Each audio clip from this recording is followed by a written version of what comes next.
Visualiza por un momento un manuscrito redactado hace más de 2 milenios, que detalla con una exactitud escalofriante sucesos que no tendrían lugar hasta 700 años más tarde. Estamos ante un capítulo tan polémico que ciertos líderes rabínicos vetaron su lectura en las asambleas públicas, un texto con tal potencia que ha logrado transformar a millones de dudas en convicciones firmes y a escépticos en fieles devotos. Un pasaje tan perturbador que se desvaneció de forma enigmática de las liturgias en las sinagogas. Isaías 53 no es simplemente una sección más de las Sagradas Escrituras. Se trata del fragmento más discutido, silenciado y revolucionario de toda la crónica religiosa humana. ¿Qué misterio oculta para ser considerado tan riesgoso? La razón es que esta antigua profecía continúa partiendo al mundo en dos bandos, aquellos que la abrazan y aquellos que la repudian. En los minutos que siguen, descubrirás el motivo por el cual este capítulo, compuesto por apenas 12 versículos, posee la capacidad de alterar radicalmente tu entendimiento sobre la redención, el dolor humano y el designio divino. Disponte a indagar en el texto que enlaza el Antiguo Testamento con el Nuevo de una forma tan impecable que reta cualquier justificación racional. Te doy la bienvenida al capítulo más trascendental de la Biblia. El profeta Isaías desarrolló su existencia en un periodo de riesgos inminentes para el pueblo del Creador. Transcurría el siglo previo a la era cristiana, y el reino de Judá se encontraba asediado por adversarios formidables. El imperio asirio sometía naciones completas sin compasión alguna, arrasando urbes y deportando poblaciones enteras al destierro.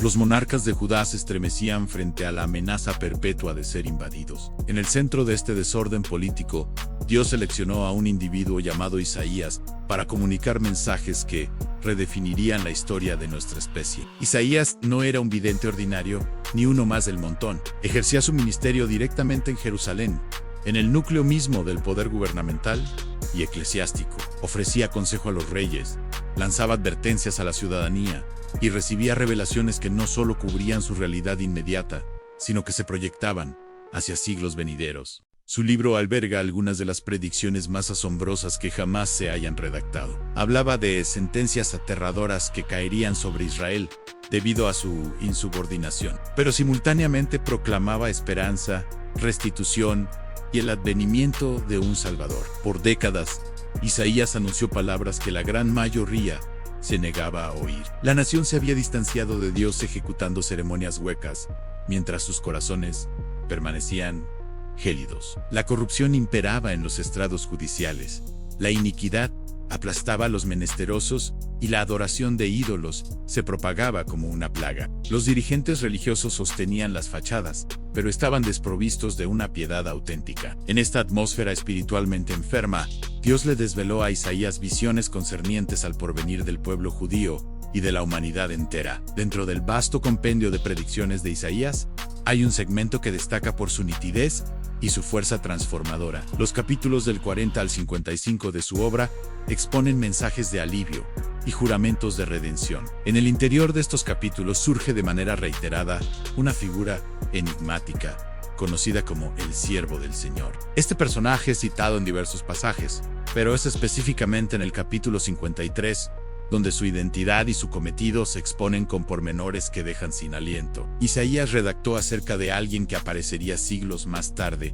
para consumar un propósito divino sin paralelos en los anales de la historia. La nación hebrea aguardaba con ansias a un Mesías lleno de gloria, un rey potente que restablecería el trono de David y emanciparía a Israel del yugo extranjero. Visualizaban a un combatiente triunfal montado en un corcel de guerra, subyugando a los enemigos e instaurando un reino terrenal que sería invencible. No obstante, Isaías proyectó una estampa totalmente distinta que desconcertaría a las generaciones por venir. En el capítulo 52, versículo 13, inicia expresando: «Han he aquí que mi siervo será prosperado, será engrandecido y exaltado, y será puesto muy en alto». Hasta este punto, la descripción armonizaba con las ilusiones de grandeza. Sin embargo, el versículo posterior rompe con cualquier previsión. El capítulo 52, versículo 14, prosiga: «Cómo se asombraron de ti muchos. De tal manera fue desfigurado de los hombres su parecer, y su hermosura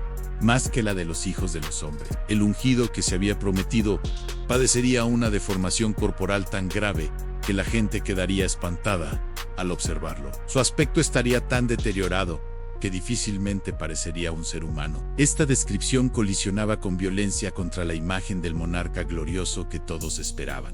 El inicio del capítulo 53 plantea una interrogante que nos deja perplejos. En el versículo 1, ¿quién ha creído a nuestro anuncio? ¿Y sobre quién se ha manifestado el brazo de Jehová? Isaías prevé la incredulidad que sus propias palabras suscitarían. ¿Cómo sería posible que el brazo potente de Dios se revelara en alguien tan menospreciado? El versículo 2 continúa delineando un perfil de humildad extrema. Subirá cual renuevo delante de él, y como raíz de tierra seca. No hay parecer en él, ni hermosura. Le veremos, más inatractivo, para que le deseemos. El Mesías se desarrollaría como un brote frágil, en un suelo árido, carente de agua y nutriente. No ostentaría una belleza física que capturara miradas de admiración. Las personas lo observarían sin experimentar anhelo alguno de aproximarse a él o de seguirle. Esta caracterización contradecía todo lo que un pueblo sometido esperaba de su libertador. ¿Dónde se hallaba la majestad real?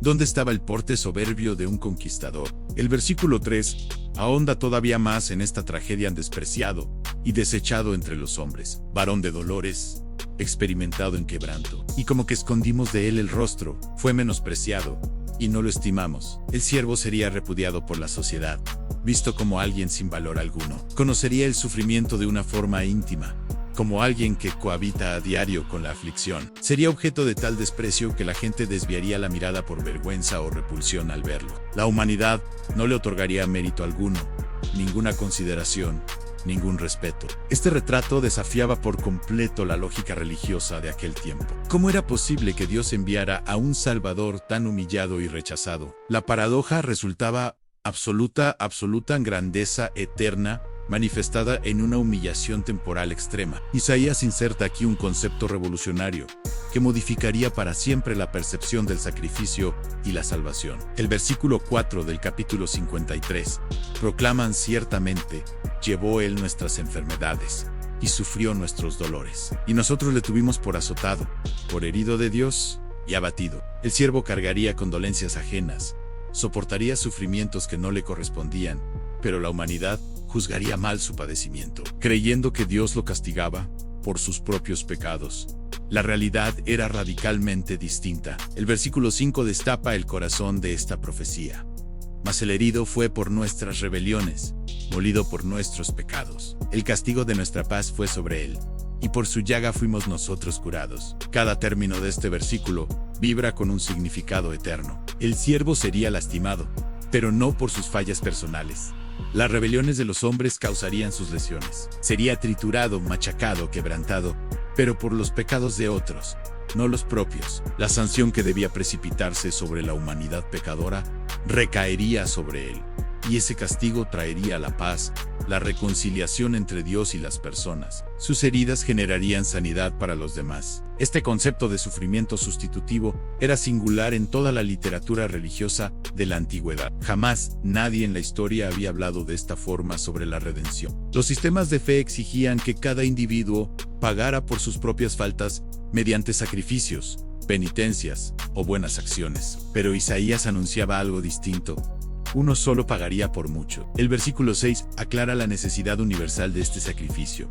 A todos nosotros nos descarriamos como ovejas, cada cual se apartó por su camino. Mas Jehová cargó en él el pecado de todos nosotros. La humanidad en su totalidad había desertado del sendero correcto. Como ovejas desprovistas de pastor, cada persona perseguía su propia ruta egoísta, ignorando la guía divina. No existía excepción alguna. Todos, sin excluir a nadie, habían pecado y se habían distanciado de Dios. Pero aquí llega la solución divina. Jehová mismo depositó sobre el siervo la iniquidad de todos. No fue un accidente, no fue una tragedia carente de sentido. Fue un acto premeditado de Dios, poniendo sobre uno solo el peso del pecado universal. El siervo se transformaría en el portador de culpas ajenas, en el recipiente de castigos que otros merecían. Este principio de sustitución desafiaría toda lógica humana y religiosa conocida hasta ese momento. Un inocente ocuparía el lugar de los culpables. Un justo saldaría la deuda de los injustos. La postura del siervo frente al sufrimiento inmerecido resulta tan extraordinaria como el sufrimiento mismo. El versículo 7 describe su reacción: angustiado él y afligido, no abrió su boca. Como cordero fue llevado al matadero, y como oveja delante de sus trasquiladores, enmudeció y no abrió su boca. A pesar de la opresión brutal y la aflicción intensa, el siervo mantendría un silencio sepulcral. No protestaría, no se defendería, no clamaría por su propia justicia. La comparación con un cordero conducido al matadero es impactante. Los corderos no pelean violentamente cuando los llevan a la muerte. No gritan maldiciones contra sus verdugos. Simplemente avanzan confiados y mansos hacia su destino final. De esa manera, actuaría el siervo. Como oveja muda, frente a quien la trasquila, permanecería en silencio total. No abriría sus labios para acusar, para maldecir, para suplicar piedad. Su mansedumbre sería sobrenatural, inexplicable desde la perspectiva humana habitual. El versículo 8 continúa describiendo la injusticia extrema que afrontaría. Por cárcel y por juicio fue quitado. Y su generación, ¿quién la contará? Porque fue cortado de la tierra de los vivientes, y por la rebelión de mi pueblo fue herido. Sería detenido injustamente, juzgado en un proceso viciado y ejecutado de manera prematura. Su generation, su descendencia natural, quedaría anulada porque su vida sería cegada violentamente. Lo arrancarían de la tierra de los vivos, antes de tiempo, antes de completar un ciclo vital pleno. Y todo esto sucedería no por crímenes propios, sino por la rebelión del pueblo de Dios. El versículo deja patente que el golpe mortal destinado al pueblo caería sobre el siervo. Él recibiría la muerte que otros merecían. El versículo 9 agrega más detalles sobre su deceso y sepultura. Y se dispuso con los impíos su sepultura, mas con los ricos fue en su muerte. Aunque nunca hizo maldad, ni hubo engaño en su boca. Planearían enterrarlo con criminales, tratándolo como a un malhechor común, pero en un giro inesperado, terminaría en la tumba de un rico. Esta profecía específica sobre su entierro añade un detalle verificable históricamente. El siervo sería ejecutado como un criminal, pero honrado en su muerte como alguien importante. Y todo esto ocurriría a pesar de su total inocencia. Jamás cometió maldad alguna, ni pronunció palabras falaces. Su silencio ante la injusticia no brotaba de una culpa oculta, sino de una mansedumbre divina. Su falta de defensa no indicaba crímenes reales, sino un sometimiento voluntario a un plan superior. La profecía recalca repetidamente la pureza perfecta del siervo sufriente. Esta característica no es un detalle menor, sino absolutamente fundamental para comprender el significado de su sacrificio. El final del versículo 9 ya lo menciona, aunque nunca hizo maldad, ni hubo engaño en su boca. Estas palabras establecen dos aspectos cruciales de su inocencia. Primero, nunca perpetró actos violentos o malvados contra ninguna persona. Su conducta fue impecable en toda circunstancia. Segundo, nunca engañó a nadie con sus palabras. Cada frase que pronunció fue verdadera. No existió manipulación, mentira, exageración, ni falsedad en su comunicación. Esta integridad verbal total es extraordinariamente rara. La mayoría de las personas, incluso las más devotas, han mentido o engañado en algún instante. Pero el siervo mantendría una honestidad absoluta e inquebrantable en cada palabra emitida durante toda su existencia. Esta inocencia perfecta no era simplemente la ausencia de pecados graves. Era una santidad positiva, activa, que se manifestaba en cada pensamiento, palabra y acción. La ley de Moisés exigía sacrificios sin defecto, sin mancha alguna. Un cordero con cualquier imperfección no era apto para ser ofrecido a Dios. El animal debía ser perfecto físicamente para representar la pureza espiritual. De manera similar, el siervo debía ser moralmente perfecto para servir como sacrificio por los pecados de otros. Ningún ser humano ordinario cumple este requisito. El libro de Romanos declara en el capítulo 3, versículo 23, por cuanto todos pecaron y están destituidos de la gloria de Dios. Todos, sin excepción, han fallado moralmente. Entonces, ¿quién podría ser este siervo sin pecado? La profecía señalaba hacia alguien único en la historia humana, alguien que viviría una vida completamente justa en un mundo corrupto, alguien que resistiría toda tentación, cumpliría toda ley divina y permanecería puro en medio de una generación perversa. Esta pureza del siervo hacía que su sufrimiento fuera aún más impactante. Si hubiera pecado, su muerte sería merecida. Pero siendo completamente inocente, su muerte cobraba un significado diferente. No pagaba por errores propios, sino que cargaba voluntariamente con las consecuencias de los errores ajenos. Su justicia perfecta le otorgaba un valor infinito ante Dios, y ese valor infinito sería aplicado para cubrir la deuda infinita de la humanidad pecadora. Solo alguien sin pecado podía pagar por los pecados de otros, sin necesitar primero pagar por los propios. Isaías revela aquí uno de los aspectos más profundos y misteriosos de toda la profecía. El sufrimiento del siervo no era un error trágico ni un accidente histórico lamentable. El versículo 10 del capítulo 53 comienza declarando: con todo eso, Jehová quiso quebrantarlo, sujetándole a padecimiento. Estas palabras resultan perturbadoras en una primera lectura. ¿Cómo podría Dios querer quebrantar a su siervo inocente? ¿Cómo podría desear someterlo al sufrimiento? La respuesta yace en el propósito eterno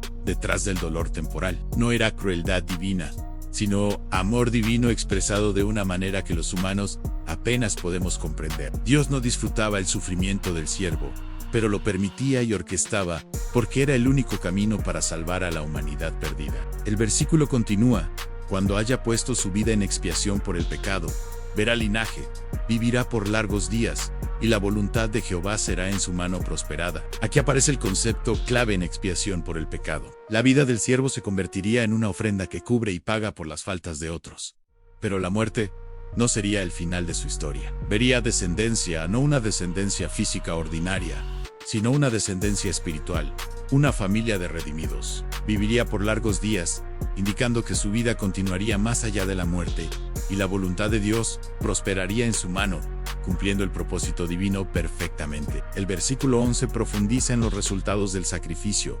Verá el fruto de la aflicción de su alma, y quedará satisfecho. El siervo experimentaría agonía del alma, no solo dolor físico. Su espíritu sufriría tormentos profundos. Pero después de ese sufrimiento terrible, vería resultados que lo satisfarían completamente. El fruto de su aflicción valdría cada momento de agonía. Millones de personas liberadas del pecado y reconciliadas con Dios justificarían todo el dolor soportado. El versículo continúa: por su conocimiento justificará mi siervo justo a muchos, y llevará las iniquidades de ellos. Mediante el conocimiento de él, mediante una relación personal con el siervo, muchas personas serían declaradas justas ante Dios en él.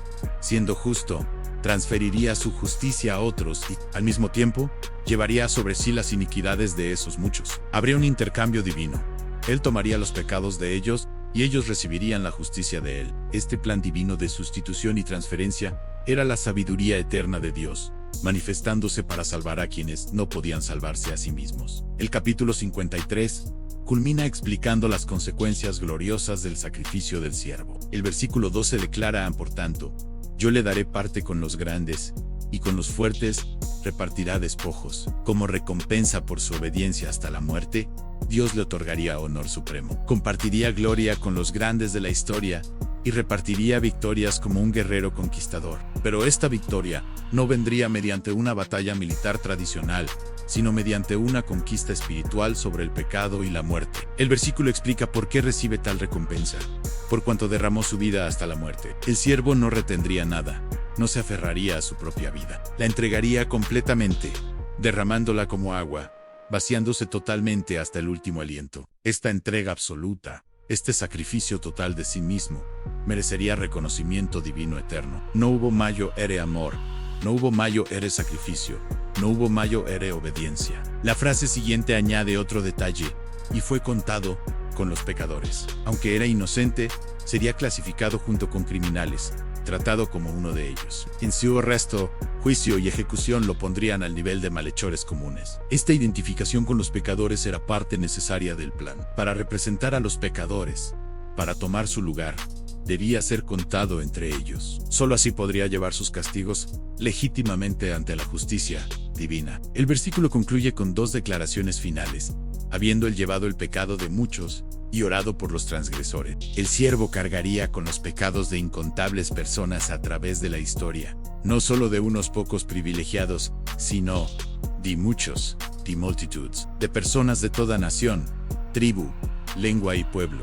Su sacrificio tendría alcance global, rompiendo toda barrera étnica, cultural o temporal. Cualquiera podría beneficiarse de lo que él lograría y, además de llevar sus pecados, intercedería por los transgresores. Mientras sufría injustamente, mientras agonizaba bajo el peso de culpas ajenas, oraría por aquellos mismos que lo rechazaban. Su amor sobrepasaría toda ofensa. Su gracia vencería todo rechazo. Esta intercesión del siervo por sus ofensores demostraría el carácter extraordinario de su misión. No vino para condenar, sino para salvar. No vino para destruir a los pecadores, sino para transformarlos. Su oración por los transgresores garantizaría que la puerta de salvación permanecería abierta para todos los que se arrepintieran y creyeran. Los detalles precisos de Isaías 53 forman un patrón único en toda la literatura profética mundial. La profecía no habla en términos vagos o simbólicos que puedan aplicarse a muchas personas diferentes. Al contrario, presenta características tan específicas que solo una persona en toda la historia humana podría cumplirlas todas simultáneamente. Isaías escribió estas palabras aproximadamente 700 años antes de que los eventos descritos ocurrieran, y cada detalle se cumplió con una exactitud asombrosa. La profecía menciona un rechazo social masivo, sufrimiento físico extremo, silencio ante acusadores, juicio injusto, ejecución como criminal, entierro en tumba de rico, inocencia absoluta y victoria después de la muerte. Ningún rey de Israel cumplió estos requisitos. Ningún profeta los cumplió. Ningún sacerdote los cumplió. David fue grandioso, pero pecador. Moisés fue poderoso, pero imperfecto. Elías fue valiente, pero huyó con miedo. Jeremías sufrió, pero no murió como el siervo descrito aquí. Los eruditos han calculado la probabilidad matemática de que una persona cumpla todas estas profecías por pura coincidencia. Las cifras son astronómicamente imposibles. Sería como seleccionar un átomo específico entre todos los átomos del universo. La única explicación racional es que Isaías recibió una revelación sobrenatural sobre eventos futuros específicos que se cumplirían en una persona específica. Esta precisión profética eleva el capítulo 53 más allá de la intuición religiosa humana. Cada elemento verificable de la profecía apunta hacia un cumplimiento histórico concreto que ocurriría siglos después de que Isaías escribiera. El rechazo, el sufrimiento vicario, la mansedumbre extrema, la inocencia total, el plan divino,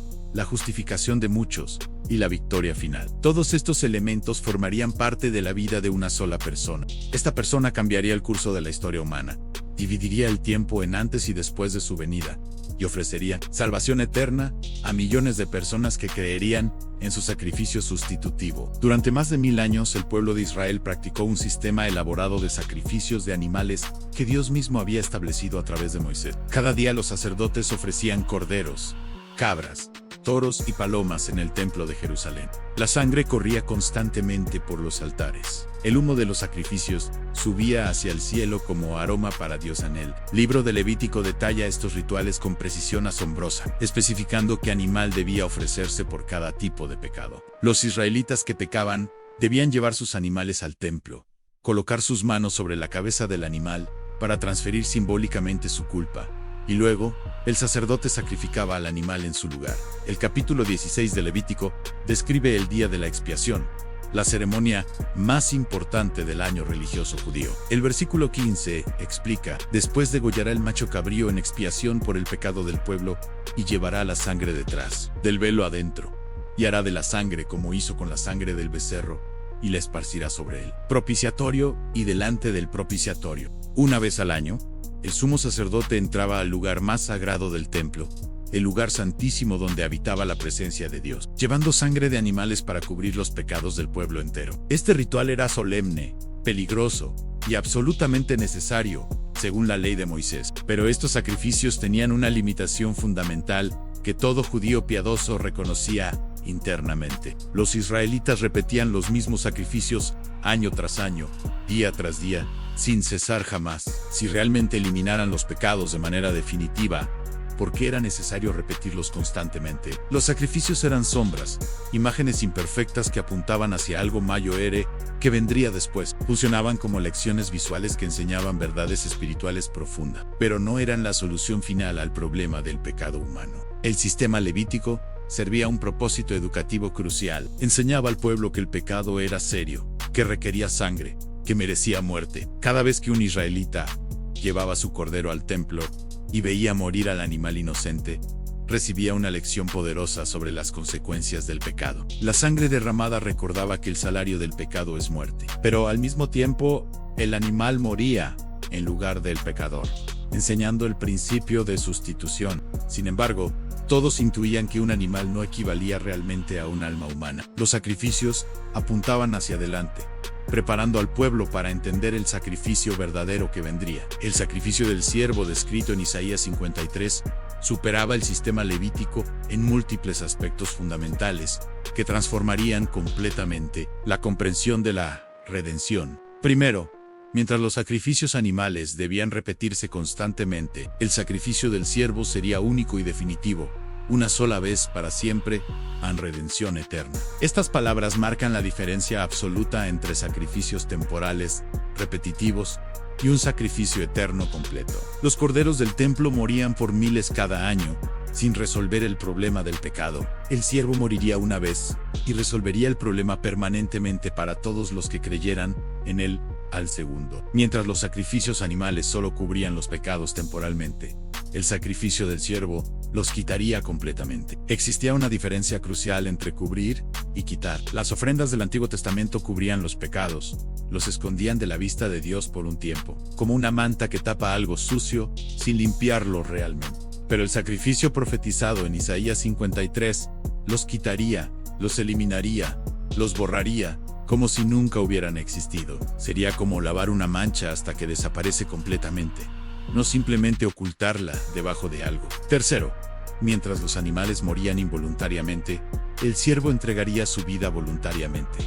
Los corderos no elegían morir, los llevaban al altar por fuerza, sin comprensión de lo que ocurría. Pero Isaías 53 presentaba un sacrificio consciente, deliberado, voluntario. El siervo sabría exactamente por qué sufría y para quién sufría. Esta voluntad consciente daba al sacrificio un valor moral infinitamente superior. Un regalo dado voluntariamente vale mucho más que algo tomado por fuerza. El amor expresado en un sacrificio voluntario supera infinitamente cualquier obligación impuesta. Cuarto, mientras los animales eran irracionales, el siervo sería humano, capaz de representar verdaderamente a la humanidad. Un cordero no podía comprender por qué moría ni a quién representaba. No podía identificarse con los pecadores ni interceder conscientemente por ellos. Pero el siervo entendería completamente el significado de su muerte, haciéndola un acto de amor consciente y no solo un ritual mecánico. Como ser humano podía representar legítimamente a otros seres humanos ante la justicia divina. Como ser perfecto, podía ofrecer un sacrificio de valor infinito que ningún animal jamás podría igualar. El sistema sacrificial del Antiguo Testamento estaba limitado geográficamente y étnicamente, de maneras muy específicas. Solo los israelitas podían llevar sacrificios al templo de Jerusalén. Los gentiles, las naciones no judías, estaban excluidos de los beneficios del sistema levítico. El templo tenía un atrio específico llamado el atrio de los gentiles, donde los no judíos podían llegar, pero no podían entrar más adentro. Existía una barrera física, un muro, literal, que simbolizaba una barrera espiritual entre judíos y gentiles. Más allá de ese muro, los gentiles no podían pasar bajo pena de muerte. Pero Isaías 53 presentaba una visión radicalmente diferente que rompería todas estas limitaciones. El versículo 11 declara que el siervo justificará a muchos. No dice que justificará solo a judíos, solo a israelitas,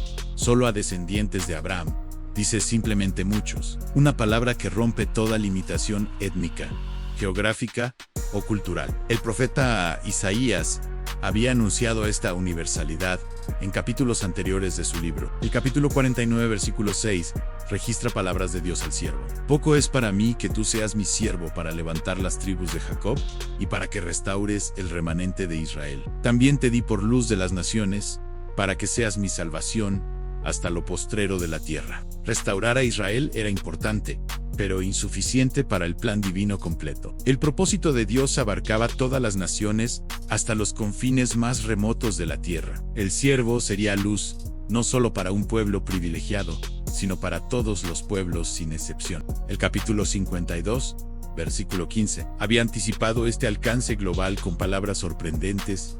Así asombrará él a muchas naciones. Los reyes cerrarán ante él la boca porque verán lo que nunca les fue contado y entenderán lo que jamás habían oído. Reyes de naciones gentiles, gobernantes de pueblos paganos, quedarían asombrados ante la revelación del siervo sufriente. Verían algo que ninguna tradición religiosa, ningún filósofo, ningún sabio humano les había contado jamás. El profeta Isaías también proclamó, en el capítulo 45, versículo 22, «Mirad a mí, y sed salvos, todos los términos de la tierra, porque yo soy Dios, y no hay más». La invitación divina se extendía literalmente a todos los términos de la tierra, sin excepción geográfica ni restricción étnica alguna. Esta universalidad chocaba violentamente contra el pensamiento religioso exclusivista que dominaba la época. Los judíos se consideraban el pueblo elegido con acceso especial y único a Dios.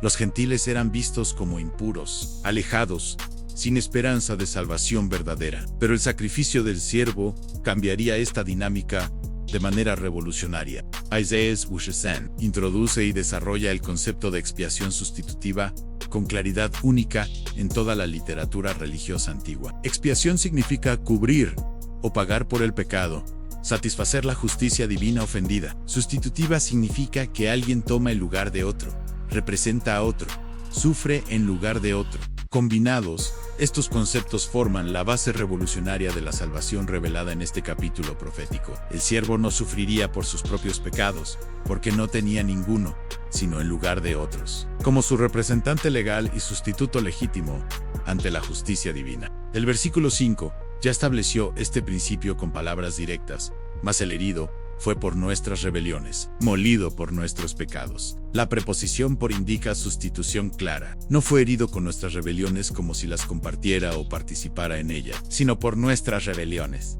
en nuestro lugar, como nuestro sustituto designado. El versículo 6 refuerza esto con fuerza. Jehová cargó en él el pecado de todos nosotros. Dios mismo realizó una transferencia legal y espiritual, colocando sobre el siervo inocente la culpa que pertenecía legítimamente a otros culpables. Este concepto aparece también en el sistema levítico, pero de forma limitada y simbólica. El capítulo 16 de Levítico describe el ritual del chivo expiatorio en el día de la expiación. Los versículos 21 y 22 explican: Aarón sus dos manos sobre la cabeza del macho cabrío vivo, y confesará sobre él todas las iniquidades de los hijos de Israel, todas sus rebeliones y todos sus pecados, poniéndolos así sobre la cabeza del macho cabrío, y lo enviará al desierto, por mano de un hombre destinado para esto. Y aquel macho cabrío llevará sobre sí todas las iniquidades de ellos, a tierra inhabitada. Los pecados del pueblo se transferían simbólicamente al animal mediante la imposición de manos y la confesión verbal, y luego el animal los llevaba lejos hacia el desierto. Pero este ritual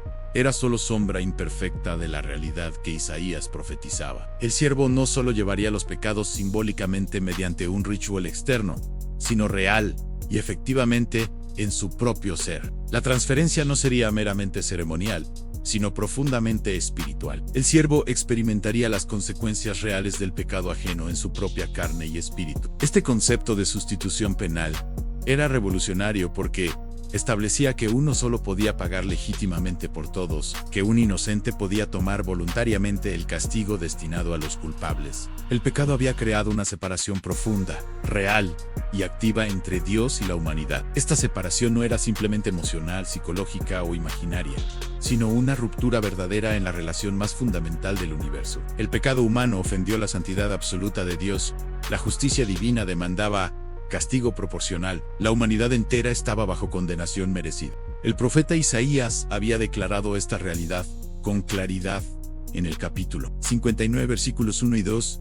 He aquí que no se ha acortado la mano de Jehová para salvar, ni se ha agravado su oído para oír. Pero vuestras iniquidades han hecho división entre vosotros y vuestro Dios, y vuestros pecados han hecho ocultar de vosotros su rostro para no oír. El problema no era que Dios careciera de poder para salvar, o que no quisiera escuchar las oraciones. El problema radicaba en que el pecado humano creaba una barrera infranqueable que impedía la comunión entre el Creador Santo y las criaturas pecadoras. Dios no podía tener comunión íntima con el pecado, porque su naturaleza es absolutamente santa, pura y justa. Pero el sacrificio del siervo descrito en Isaías 53 eliminaría esta barrera terrible y haría posible la reconciliación imposible. El versículo 5 declara con palabras poderosas: el castigo de nuestra paz fue sobre él. La palabra paz aquí significa mucho más que la simple ausencia de conflicto o guerra. Significa shalom, en hebreo armonía restaurada,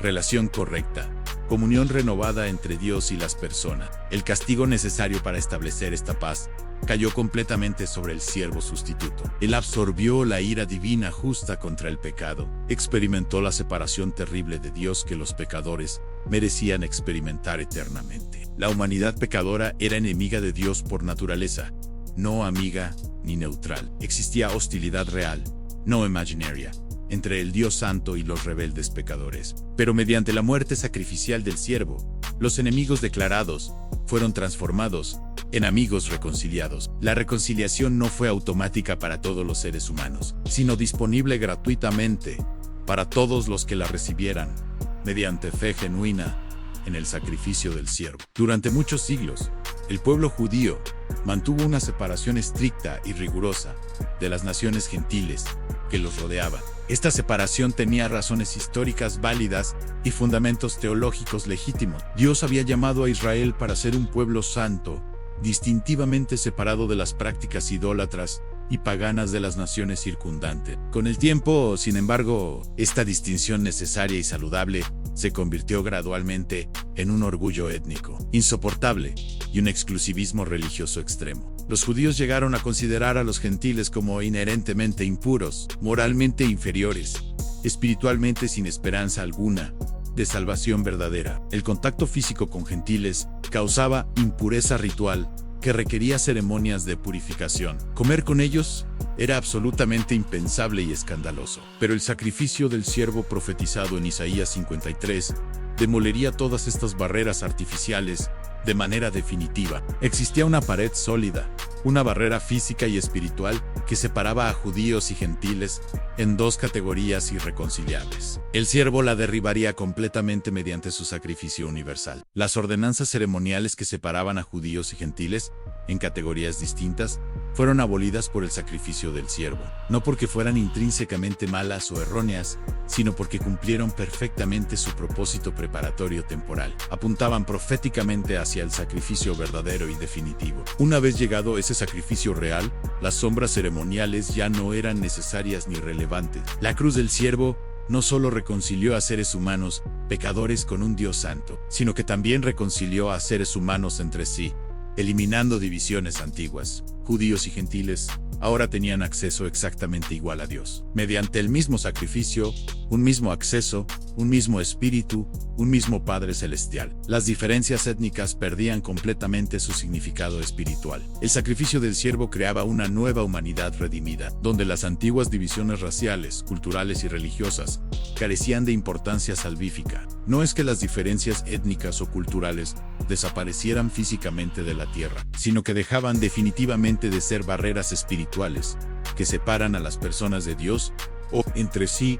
El concepto de perdón en el Antiguo Testamento estaba íntimamente ligado al sistema sacrificial repetitivo. Los pecados se cubrían mediante ofrendas constantes de animales, pero esta cobertura era esencialmente temporal y debía renovarse constantemente mediante nuevos sacrificios. Existía incertidumbre genuina sobre si Dios realmente había perdonado completamente o simplemente pospuesto el castigo merecido. Isaías 53 introdujo una comprensión radicalmente diferente y revolucionaria del perdón divino que transformaría la vida espiritual de millones. El perdón ofrecido mediante el sacrificio único del siervo sería completo, definitivo, irreversible y eternamente seguro. El capítulo 43 de Isaías, versículo 25, ya había anticipado este perdón radical con palabras sorprendentes en Job. Yo soy el que borro tus rebeliones por amor de mí mismo, y no me acordaré de tus pecados.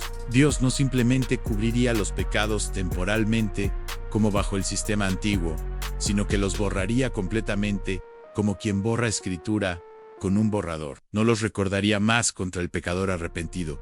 No los contaría en su contra, no los usaría como base para condenación futura. El profeta Jeremías repitió esta promesa extraordinaria en el capítulo 31, versículo 34, y no enseñará más ninguno a su prójimo, ni ninguno a su hermano, diciendo, conoce a Jehová, porque todos me conocerán desde el más pequeño de ellos hasta el más grande, dice Jehová, porque perdonaré la maldad de ellos, y no me acordaré más de su pecado. El perdón sería tan completo y radical que Dios mismo declararía solemnemente no recordar más los pecados perdonados del creyente. No porque Dios desarrollara repentinamente mala memoria o perdiera su omnisciencia, sino porque legalmente los consideraría como completamente no existentes. Esta nueva comprensión del perdón transformaba radicalmente la relación del creyente con Dios.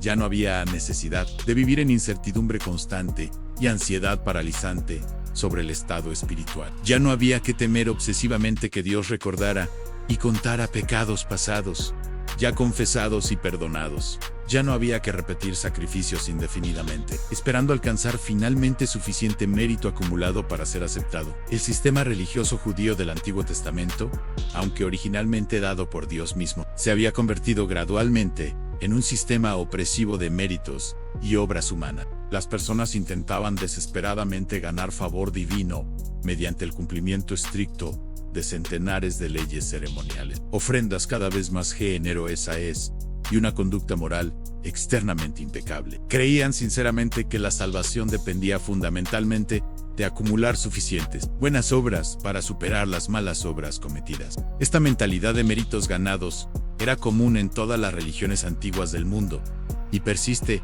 hasta hoy en innumerables formas religiosas modernas. Pero Isaías 53 revelaba un principio completamente diferente y contracultural: la salvación por gracia divina mediante fe humana, no por obras meritorias. La gracia significa favor absolutamente inmerecido, regalo dado generosamente, no por lo que el receptor ha hecho o podría hacer, sino exclusivamente por la generosidad soberana del dador. El siervo sufriría voluntariamente por pecados completamente ajenos, no porque esos pecadores lo merecieran de alguna manera, sino porque Dios soberanamente decidió salvarlos mediante ese medio sustitutivo. La salvación es don puro, regalo gratuito, gracia inmerecida de principio a fin. No se compra con dinero, no se gana con esfuerzo, no se merece por bondad.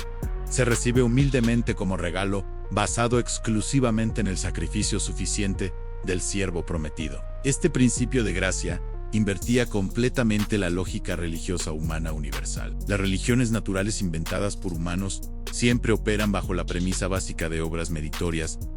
Esto evita aquello, cumple estos requisitos estrictos, acumula suficiente mérito y finalmente serás aceptado por la divinidad. Pero el Evangelio revelado progresivamente en Isaías 53 operaba bajo gracia pura. Acepta humildemente lo que el siervo hizo completamente por ti. Confía exclusivamente en su sacrificio suficiente y serás salvado gratuitamente. Todos los seres humanos, sin excepción, pecaron gravemente. Todos carecen completamente de la gloria de Dios.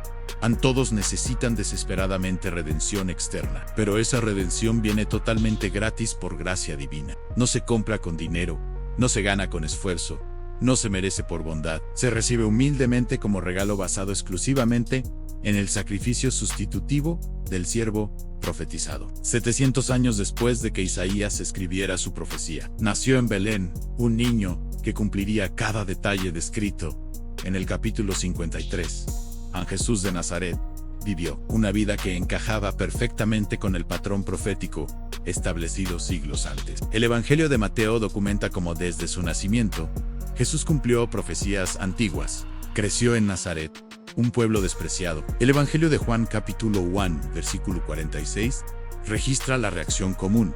Natanael le dijo: ¿de Nazaret puede salir algo de bueno? Esta pregunta reflejaba el desprecio social que Isaías había profetizado. Jesús no poseía belleza física extraordinaria, ni una apariencia majestuosa que atrajera multitudes por su aspecto. No era rey de palacio ni guerrero imponente. Era carpintero de pueblo pequeño. El Evangelio de Marcos capítulo 6, versículo 3, registra cómo la gente de su propia ciudad lo rechazó. ¿No es este el carpintero, hijo de María, hermano de Jacobo, de José, de Judas y de Simón? ¿No están también aquí con nosotros sus hermanas? Y se escandalizaban de él. Lo conocían como vecino común, no como el Salvador prometido. Durante su ministerio, Jesús experimentó rechazo constante de líderes religiosos y autoridades. El Evangelio de Juan capítulo 1, versículos 10 a 11, resume esta tragedia. En el mundo estaba, y el mundo por él fue hecho, pero el mundo no le conoció. Aló salió vino, y los suyos no le recibieron. Vino a su propio pueblo, a los descendientes de Abraham, pero lo rechazaron masivamente. Las multitudes que un día lo seguían gritando «Hosana», días después gritarían «Crucifícale». La descripción de Isaías sobre el sufrimiento del siervo se cumplió con detalles específicos durante la pasión de Jesús. Fue arrestado injustamente en el jardín de Getsemaní. Lo llevaron ante tribunales corruptos, donde testigos falsos mintieron contra él. El Evangelio de Mateo, capítulo 26, versículo 63, registra su silencio, mas Jesús callaba ante acusaciones falsas, ante burlas crueles, ante escupitajos y golpes. Permaneció en silencio, exactamente como Isaías había profetizado. El Evangelio de Mateo, capítulo 27, versículo 12, confirma y siendo acusado por los principales sacerdotes y por los ancianos, nada respondió. Fue azotado brutalmente con látigos romanos que desgarraban la carne. Una corona de espinas fue clavada en su cabeza. Lo obligaron a cargar su propia cruz hasta el lugar de ejecución. El Evangelio de Juan, capítulo 19, versículo 16, dice en él, cargando su cruz, salió al lugar llamado de la calavera, y en hebreo, Gólgota. Allí fue crucificado entre dos criminales, cumpliendo la profecía de ser contado con los transgresores. El Evangelio de Lucas, capítulo 23, versículo 33, narra cuando llegaron al lugar llamado de la calavera, le crucificaron allí, y a los malhechores, uno a la derecha y otro a la izquierda. Mientras agonizaba en la cruz, Jesús oró por sus verdugos. El Evangelio de Lucas, capítulo 23, versículo 34, registra sus palabras al Padre, perdónalos, porque no saben lo que hacen. Esta oración cumplía la profecía de Isaías sobre el siervo, intercediendo por los transgresores. Después de su muerte, un hombre rico llamado José de Arimatea pidió el cuerpo de Jesús y lo colocó en su tumba nueva. El Evangelio de Mateo, capítulo 27, versículo 50 y 60 al 60, documenta cuando llegó la noche, vino un hombre rico de Arimatea, llamado José, que también había sido discípulo de Jesús. Este fue a Pilato y pidió el cuerpo de Jesús. Entonces Pilato mandó que se le diese el cuerpo. Y tomando José el cuerpo, lo envolvió en una sábana limpia, y lo puso en su sepulcro nuevo. Así se cumplió la profecía sobre el entierro con los ricos. La interpretación de Isaías 53 se convirtió en uno de los puntos más debatidos entre judíos y cristianos desde los primeros siglos. Los cristianos veían en este capítulo una profecía clara sobre Jesús como el Mesías sufriente. Cada detalle del texto encajaba perfectamente con los eventos de su vida, muerte y resurrección. Para ellos era evidencia irrefutable de que Jesús era el siervo prometido que traería salvación mediante sufrimiento. Pero muchos líderes judíos rechazaron esta interpretación por razones teológicas y culturales. Esperaban un Mesías conquistador que liberaría a Israel del dominio romano, no un siervo sufriente ejecutado como criminal. Algunos rabinos comenzaron a interpretar Isaías 53 de manera diferente. Algunos propusieron que el siervo sufriente representaba al pueblo de Israel colectivamente, no a un individuo específico. Argumentaban que la nación judía había sufrido a través de la historia, soportando persecución y exilio. Esta interpretación colectiva presentaba problemas significativos. El texto describe claramente al siervo como inocente, sin pecado, sin engaño en su boca, pero la Biblia misma documenta repetidamente los pecados de Israel como nación. Los profetas constantemente denunciaban la idolatría, injusticia y rebelión del pueblo. Si Israel era el siervo, ¿cómo podía ser sin pecado? Además, el texto dice que el siervo sufre por los pecados de otros, llevando iniquidades ajenas. Si Israel es el siervo, ¿por los pecados de quién sufre Israel? Otros rabinos propusieron que el siervo era el profeta Jeremías, quien sufrió persecución por su ministerio. Pero Jeremías no fue ejecutado, ni enterrado con ricos. No resucitó ni vio descendencia espiritual, prolongando sus días después de morir. Ningún profeta del Antiguo Testamento cumple todos los detalles específicos de Isaías 53, excepto Jesús.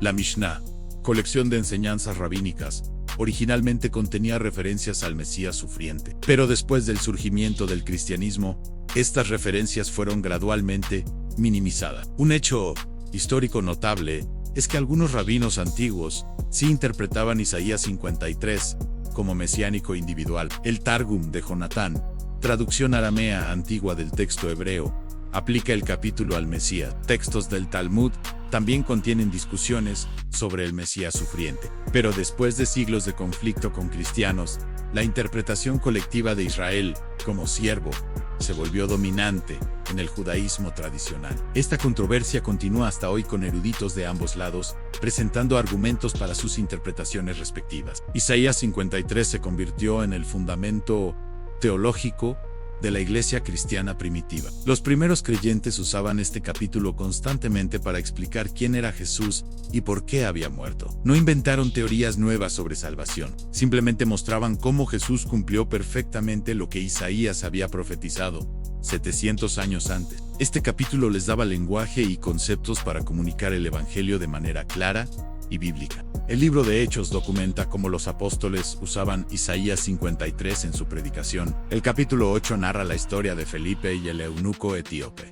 Este funcionario importante estaba leyendo precisamente Isaías 53, pero no entendía su significado. Los versículos 32 y 33 citan lo que leía en el pasaje de la Escritura que leía era: «Este han como oveja a la muerte, fue llevado, y como cordero mudo delante del que lo trasquila, así no abrió su boca. En su humillación no se le hizo justicia. Mas su generación, ¿quién la contará? Porque fue quitada de la tierra su vida». El versículo 34 registra su pregunta respondiendo el eunuco: «Di yo, Felipe, te ruego que me digas, ¿de quién dice el profeta esto? ¿De sí mismo o de algún otro?». El versículo 35 muestra la respuesta de Felipe. Entonces Felipe, abriendo su boca y comenzando desde esta escritura, le anunció el evangelio de Jesús. Felipe usó Isaías 53 como punto de partida para explicar toda la historia de Jesús. Este patrón se repetía constantemente en la predicación apostólica. Los primeros cristianos desarrollaron su comprensión de expiación, substitution, reconciliación y redención directamente de Isaías 53.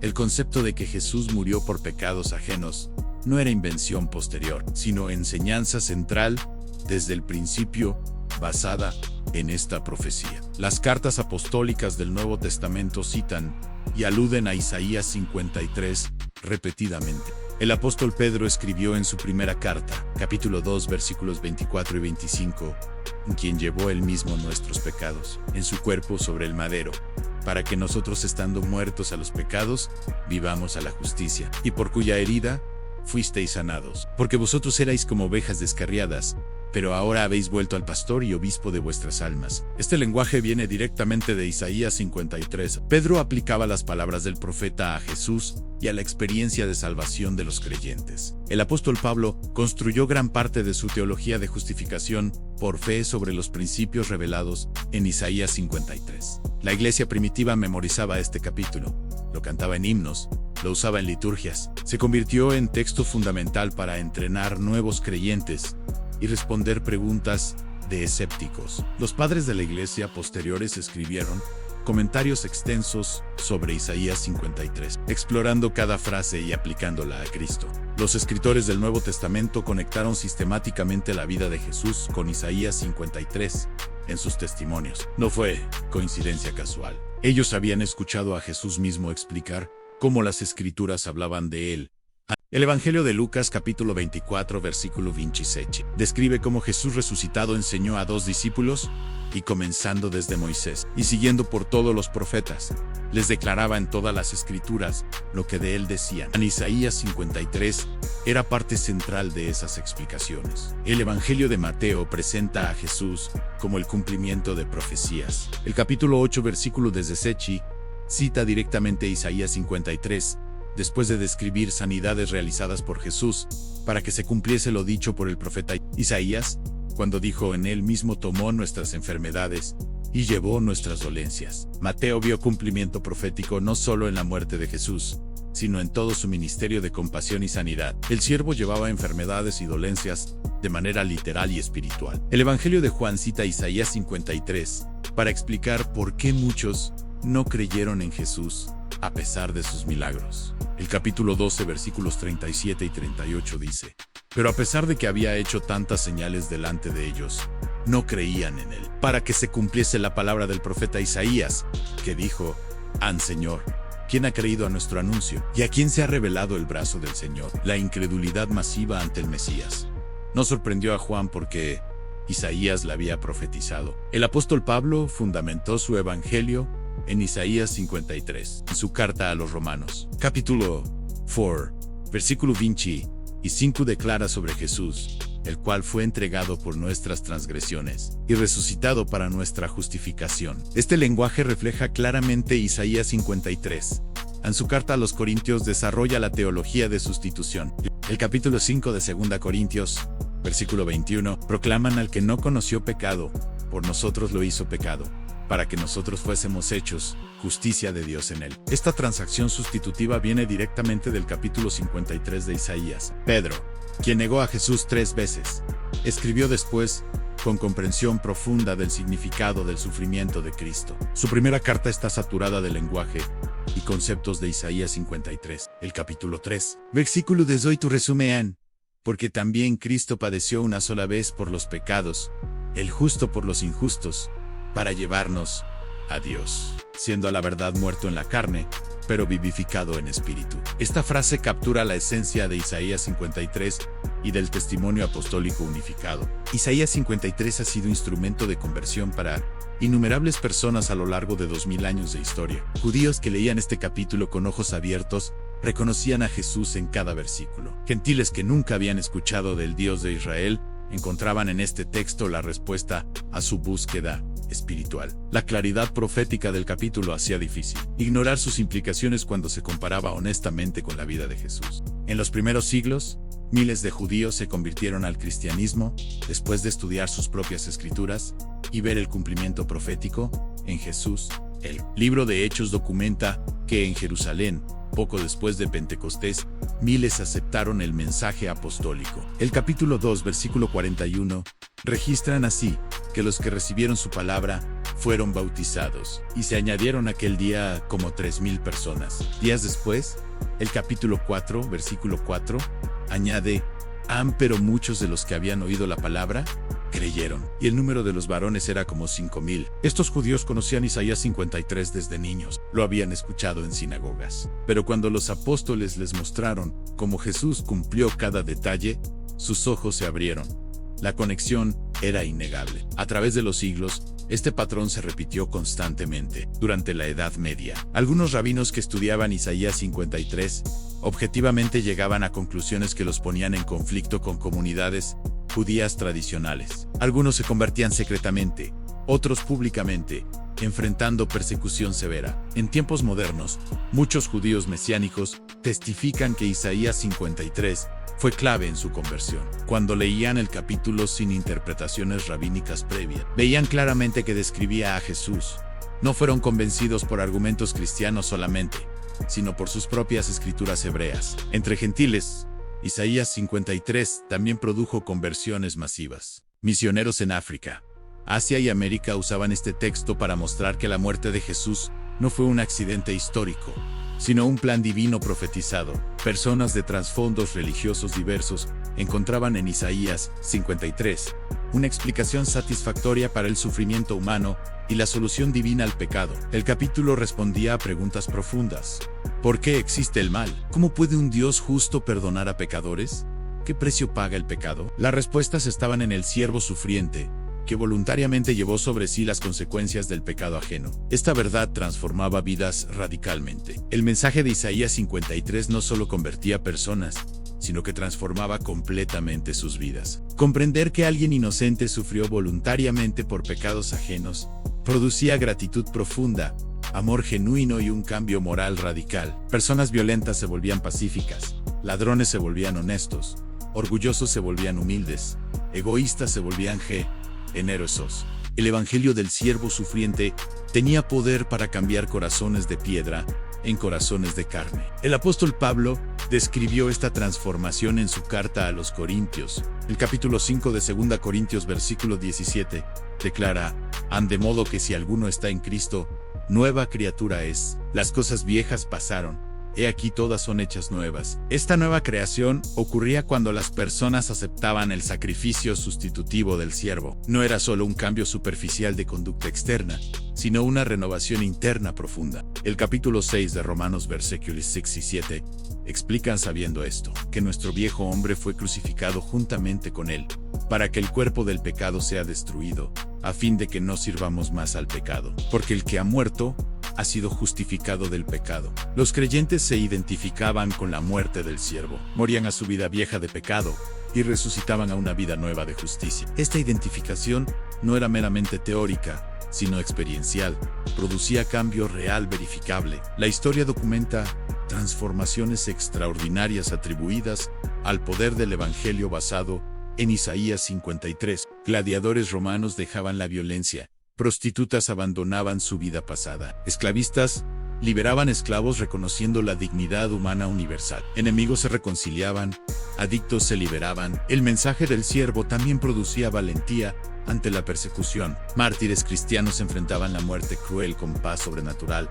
porque confiaban en el siervo que había sufrido primero por ello. Si él soportó la cruz, ellos podían soportar cualquier sufrimiento temporal. El libro de Apocalipsis, capítulo 12, versículo 11, describe a vencedores espirituales. Y ellos le han vencido por medio de la sangre del Cordero y de la palabra del testimonio de ellos, y menospreciaron sus vidas hasta la muerte. La sangre del Cordero, el siervo sacrificado, les daba victoria sobre el miedo y la muerte. Comunidades enteras se transformaban cuando aceptaban el mensaje del siervo sufriente. Tribus violentas se pacificaban, sociedades corruptas desarrollaban justicia. Culturas que practicaban sacrificios humanos los abandonaban, reconociendo que el sacrificio definitivo ya había sido ofrecido. No necesitaban más sangre humana, porque la sangre del siervo era suficiente. Este poder transformador continúa hoy donde quiera que el mensaje de Isaías 53 se predica fielmente. Isaías 53 ofrece algo que ninguna filosofía humana ni religión inventada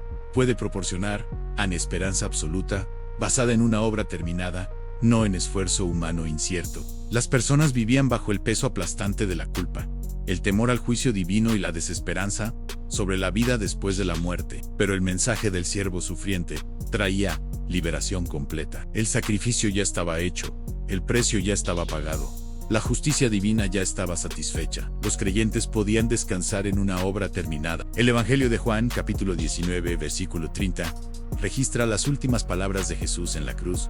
Cuando Jesús hubo tomado el vinagre, dijo: «Han consumado es», y habiendo inclinado la cabeza, entregó el espíritu. Consumado es, han terminado, han completo, no faltaba nada.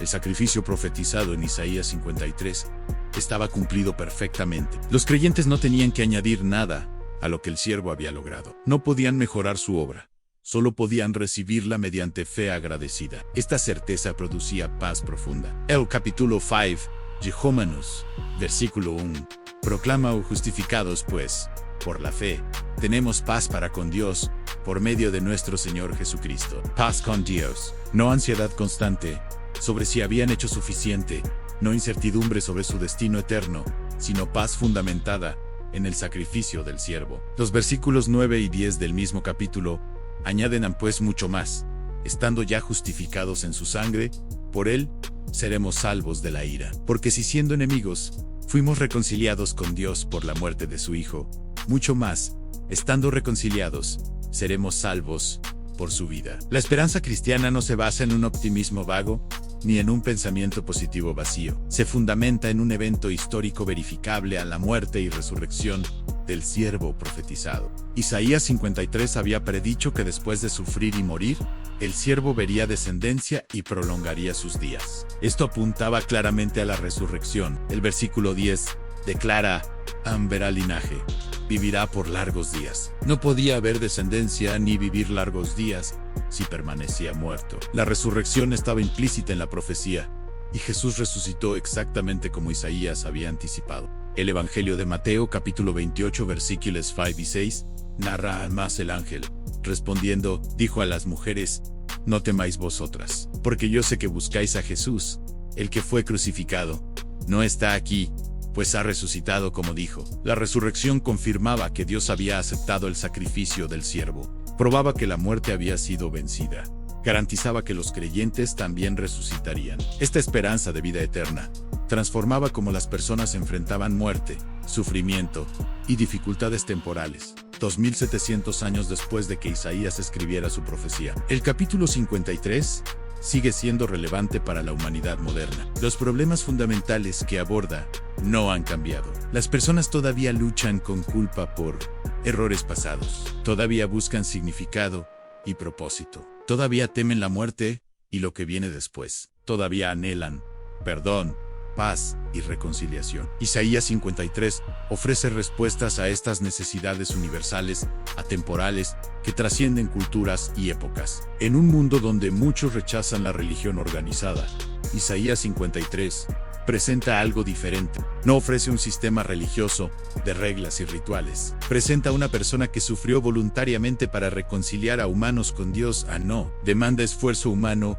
para ganar favor divino. Ofrece un regalo gratuito que solo debe recibirse mediante fe. Esta simplicidad atrae a personas cansadas de la complejidad religiosa. La claridad del mensaje del siervo sufriente corta a través de la confusión teológica. El mundo contemporáneo enfrenta injusticia, violencia, corrupción y divisiones similares a las que existían en tiempos de Isaías. Naciones luchan contra naciones. Grupos étnicos se odian mutuamente. Ricos explotan a pobres.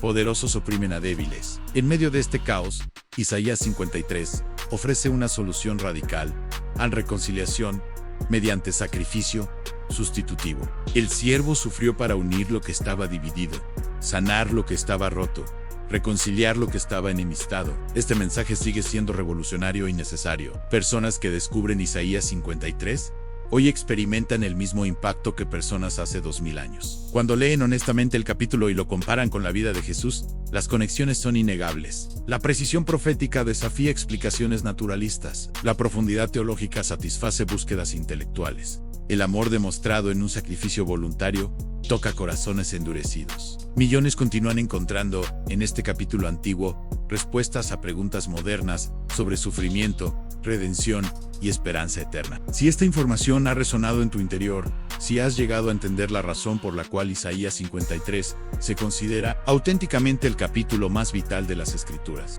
te extiendo una invitación a suscribirte a nuestro canal para que no te pierdas futuros análisis exhaustivos de los textos sagrados. Difunde este video entre tus amistades y parientes que requieran descubrir esta verdad que transforma existencias. Juntos poseemos la capacidad de trasladar este mensaje de esperanza a más individuos que están en búsqueda de respuestas. Tu acción de compartir puede convertirse en la herramienta que cambia un destino. Nos encontraremos en la próxima entrega.